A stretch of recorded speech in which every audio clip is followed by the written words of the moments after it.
pag nakaganito, kahit kalong mo si baby, kuha ka ng mga gamit mo kung ano gusto mo. So ano laman ng diaper bag or mommy's bag sa isang 8 months old baby?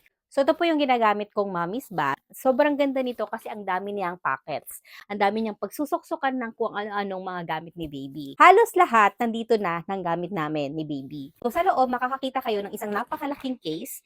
So andito na yung dalawang set ng damit ni baby, tatlong diaper, dalawang bib, at saka sombrero. So andito na yan lahat. Kaya siya ganito kakapal. Pero 'di ba napagkasya siya. Andito rin yung nursing cover ko, kasi nga breastfeeding mom ako. So, andito din yung mga essentials na kailangan ni baby, pabango, sanitizer, alcohol, nasal spray or nasal aspirator, and other mga stick-ons. So, andito na yan lahat.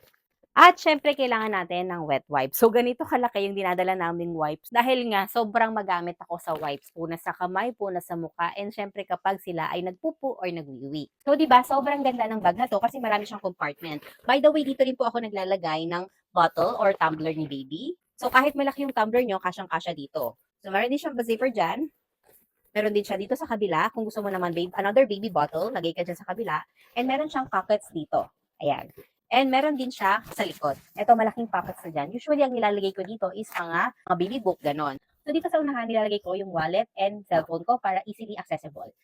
So, di ba, napaka-cute, napaka-organize ng gamit nyo ni baby, and ganito ko siya binubuhat. Tapos, kalong ko si baby. Mas convenient sa akin kapag ganito yung, kapag sling bag yung ginagamit ko. Kasi, kuha ka lang kung anong kailangan mo kay baby, kahit hawak mo si baby.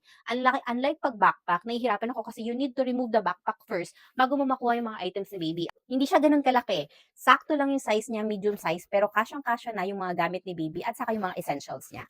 They have different colors and different design. Pili na lang kayo kung ano yung magustuhan nyo. So, check out nyo na rin yan sa Yellow Basket.